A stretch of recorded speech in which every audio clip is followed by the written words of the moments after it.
Hello, Bulldog Nation. Welcome back to the Priceville High School Fieldhouse. I'm here with Coach Seth Parker of your Priceville Bulldogs.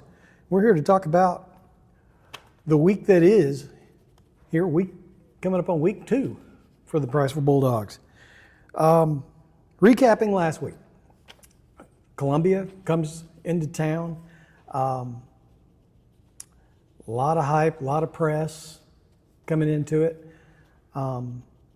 Team seemed very grounded, though. Didn't seem to faze them at all, having camera crews around. And I'm sure people had told them about the stories on the news and even national news talking about things. It's credit to you, to the coaches, and keep getting them ready and focused. Well, I appreciate that. And, I really do think our kids did a great job of kind of keeping the main thing, and knowing that, despite cameras being there, we really didn't discuss that. It's not something I really wanted to bring up and talk about it, make it bigger than what it was. We try to keep that away from them a little bit, but obviously they're on social media. They're on the, they see, what is it, the Today Show or Good Morning America, one of them, and, they see that kind of stuff. But I thought they did a great job of staying focused, and to be honest with you, I think that motivated them more than anything. So very proud of them for that, and I was very pleased to see our mindset there. The running game, I don't see how you could grade that out as anything but an A. 350 yards on the ground plus 5 touchdowns rushing, and seemed to move the ball well when you wanted to move the ball well. Mm-hmm. I mean, I think they, I thought our offensive line did a good job. I think we definitely could have cleaned some things up. It wasn't maybe as clean as it may have seemed just with the result. They did some things that kind of put them out of position at times, and we were able to, take advantage of it, I guess. And I think our backs ran really well. I thought, Colton obviously had a great game with over 200 yards. But I thought Bronson ran really well too. And kind of one thing for us, hopefully throughout the year that stays a constant of having, some big games on the ground. But with those explosive runs for Colton and then ultimately Xavion as well, a lot of those I think will be because of Bronson wearing the defense down, because they all kind of have their own similar or their own different style of running. And I loved seeing kind of the 1-2 punch there with Bronson and Colton, and obviously we know we had Xavion in that mix too, and he's healthy. So I was very pleased there. I would have liked for us to be a little bit better in the passing game, but that's really more of a credit to Columbia. I mean, they did that to us last year too. I mean, they kind of walked down, pressed us, and they were very athletic out on the perimeter. So took away some of the stuff we wanted to do, and credit to them on that. But I was proud that we were able to run the ball effectively.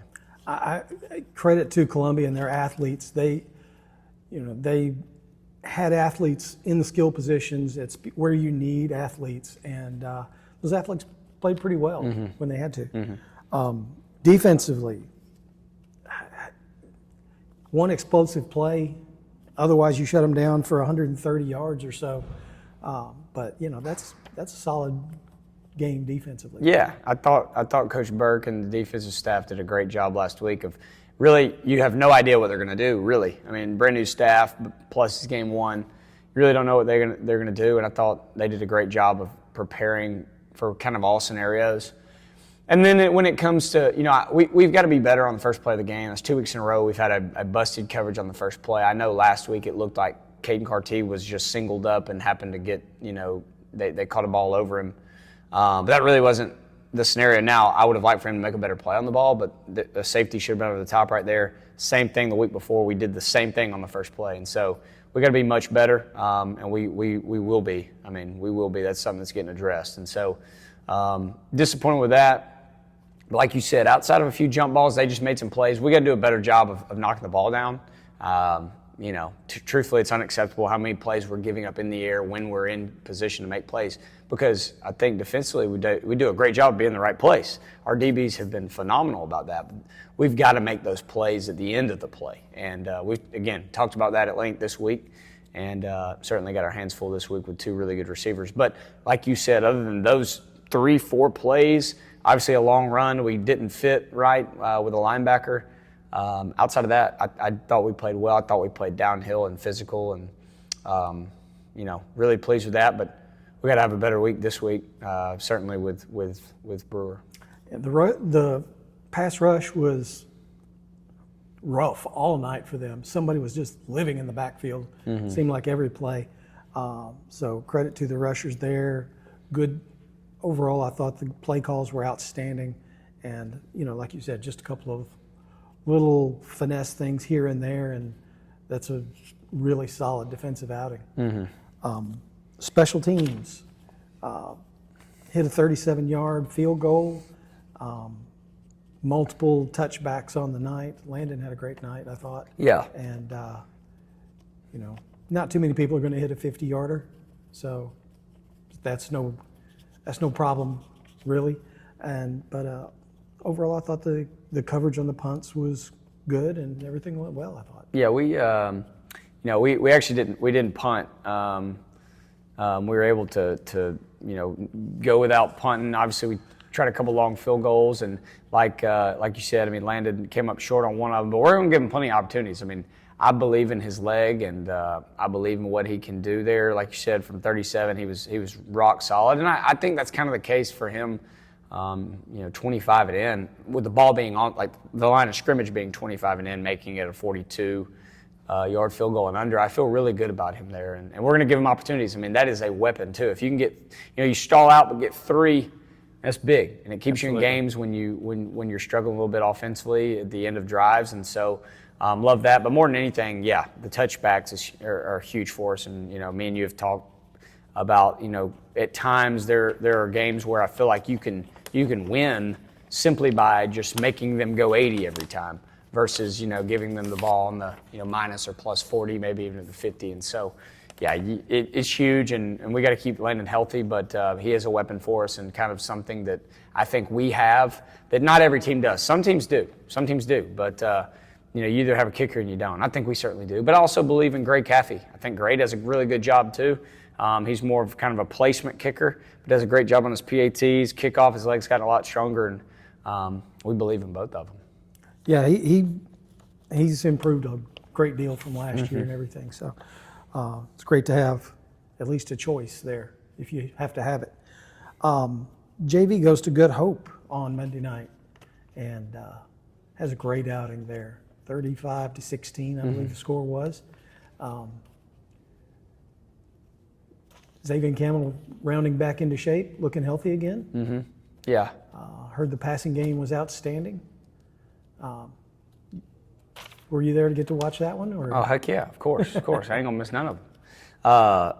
Yeah, I mean, I was very pleased with that. Good Hope is a really good program, in varsity and JV. I mean, we played them a couple of times last year. They're a really good team. And just kind of traditionally over there, I mean, they expect to win the style of offense they play. They're physical, and I was really pleased with our group.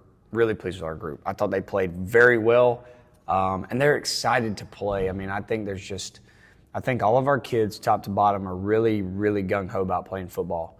And, I'll be honest with you, I don't think we had that last year. I think that we had, 40, 45 guys that really loved playing football last year. But, you see it in different walks of life. Like there are, if you're around people that are maybe they're not happy with what they're doing that day, it makes other people unhappy. And I can't even think of one person in particular. I'm not saying that. It's not even me being critical, but I think we got like 55 guys that like absolutely love playing football. And that's exciting. They were gung-ho about playing. They got after it, and they had a great time doing it. But to your point, I thought our pass game was great. Xavier is a really, really special player that I don't think has any clue how good he is.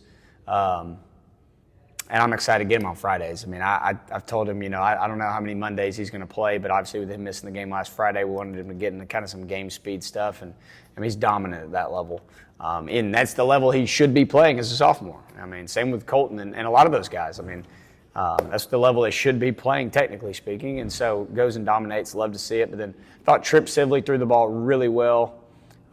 He's a winner. He's a leader, and I thought the receivers caught the ball really well. Keller Ritchie made a great play. Garrett Wilson made a great play. Cason Drawball, Ryder Collier, all those guys did a great job.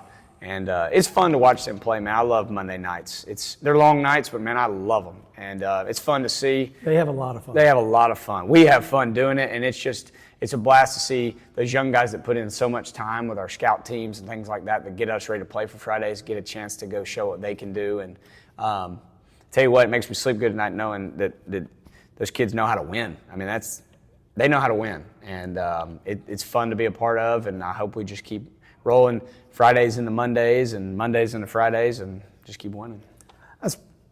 You bring up one of the reasons I wanted to talk about the JV team, how hard those guys work to practice all week, and sometimes they don't see the field on Friday night. I think it's important to recognize their efforts on Monday night. Definitely. And that it's getting noticed by not only the coaches but the fans as well. Right. There was a great turnout there. It was, man. Always is. Gosh, we have the best crowd. And it's always a treat to go to Good Hope. I'll tell you, I love that stadium. It's an awesome place to play Monday or Friday. It's awesome. So love that we had a lot of people there and had a good performance. Friday night, you got the Brewer Patriots coming to town. When you're preparing for a rival like Brewer, they're not this is not an area game, but it's undeniably one of our biggest rivals. Mm-hmm. Do you take injuries from what you hear for them into account when you're making your game plans? Yes and no. Or do you plan for the starters? You plan. Yeah. I think you gotta have plan A, plan B really any week. I mean, it's not just when you think somebody's in or out. You gotta have kind of a curveball if things go wrong or don't happen the way you expect them to. For us, I think we're just like really every week. I mean, you have to take into account who you're playing and what they run, what they do. But we also focus on like let's be great at what we do too. Okay, and so we do that and kind of focus on the main thing for us. But like you said, yeah, I mean you got to be aware of injury reports that that are very juvenile. Injury reports are not official. It's not like the NFL or college or anything like that. And you try to figure out who's going to be healthy, who's not going to be healthy, but ultimately you don't really know, and that's okay. I mean we're going to be prepared regardless, and at the end of the day it's 11 on 11, and the team that goes out and executes the best, no matter who's playing for Priceville or for our opponent, got to execute, and that's what we're focusing on this week is execution more than anything. And of course you want to know the personnel, but it's part of a football season. I mean, there's going to be injuries, and you got to be ready for anything and everything with personnel, play calling, play style, everything. So it's just part of it. A good week at practice. Yeah, we've had a great week of practice. I mean, I think our kids.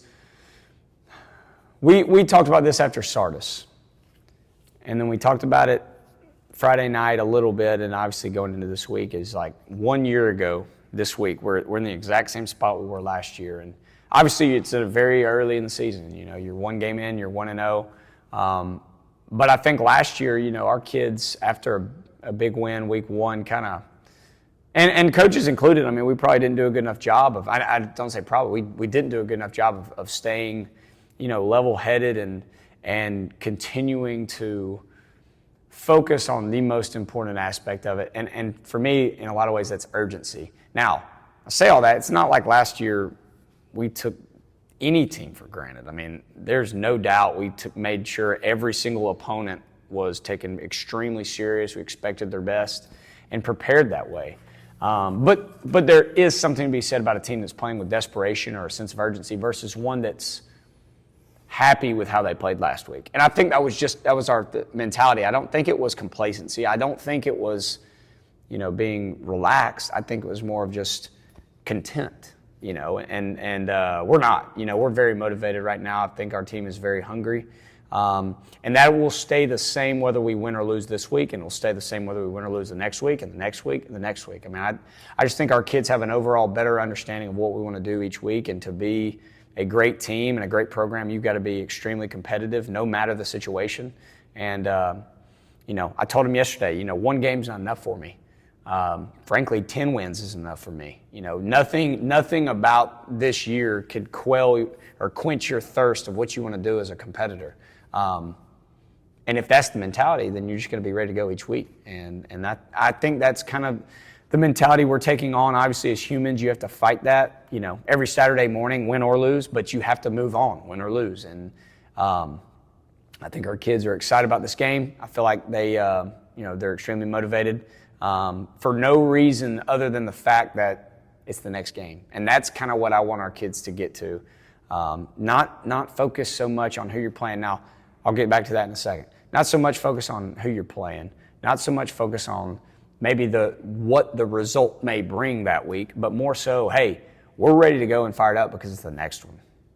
And we're going to do the same thing the next week. And we're going to do the same thing the next week.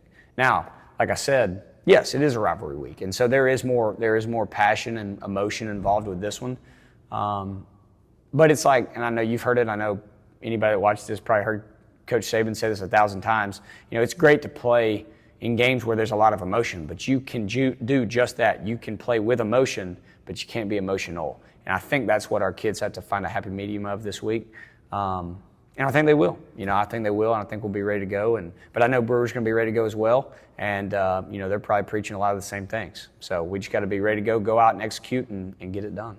Absolutely. And it's a very fine balance between being emotional and having emotion. And, it's hard for a 14, 15, 16-year-old to find that line. But if anyone can do it, I know y'all can help guide them to that line. Shifting gears a little bit, just try and get to know people a little bit better. Mm-hmm. What coach on the staff have you known the longest? That's a good question. Well, technically speaking, I guess I would say my brother. He helps us on Fridays, and he is part of the staff, but not officially. He kind of spots for us and charts for us on Friday nights. So I won't count him.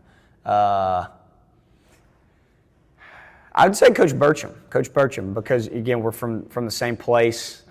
We both grew up, went to the same elementary, middle, and high school. Now I'm a few years older than him, but me and Coach Burcham's oldest brother, Will, we were in the same, first, second grade class, went to school together always. So I've known his family for a long time and knew him as a younger kid when I was in high school. But then we were both equipment managers at Alabama and kind of, kept up with each other through that and all that. So I think I'd say Coach Burcham, and behind that would be Coach Coffey. Me and Coach Coffey have known each other for about 10 years now. And so, yeah, a lot of new faces, and I think that's kind of the case for most of our coaches, getting to know each other over the last few years, if that, not few, couple years. So, Coach Burcham, and then I'd say Coach Coffey. And outside of that, I've met most of these dudes kind of recently. So, but we're getting close, man. I love these guys. We have a great time. And they're fun to be around. They're great guys too. Really good guys and fun to be around. It's definitely easy to see that you guys are much more comfortable together this year. You joke around a little bit more than what we saw last year, and I think that the players pick up on it, the fans pick up on it. Everybody feels more comfortable this year. Mm-hmm. No doubt. And it's comfortability in everything. Just socially when we're here, in the offices or on Sundays or even in our group text, just kind of the way we talk to each other now, and they know what to expect from me. And through that, too, I think we're able to have better conversations, more constructive conversations. I'll tell you this, and I've been much harder on myself this year, but, I've been harder on our coaches this year, too, and been a little bit more demanding because we do have that relationship, and they know I love them. And it's never personal. We all have a job we want to accomplish, and we want to do it, and they've done a great job and done everything that I could possibly ask of them and more. So, man, I'm thankful for those guys, and we all work together. Not one piece is more important than the other, and I'm thankful for all their hard work and our friendships. Bulldog Nation, I don't really need to tell you what to do Friday night. You know the assignment. That's been on the board for a year. Brewer coming to town Friday night, 7 o'clock. Be early, be loud, be proud. I know I'm proud of these coaches, these players, this team, and this community. So come on out, support the Bulldogs, have a great time. The weather is at least going to be a great, comfortable temperature. Mm-hmm. Might have a little rain, might not. We don't know. We'll find out when we get there. We'll see you Friday night. Thanks, Coach. Go Bulldogs. Get this fly out of here. Go Bulldogs.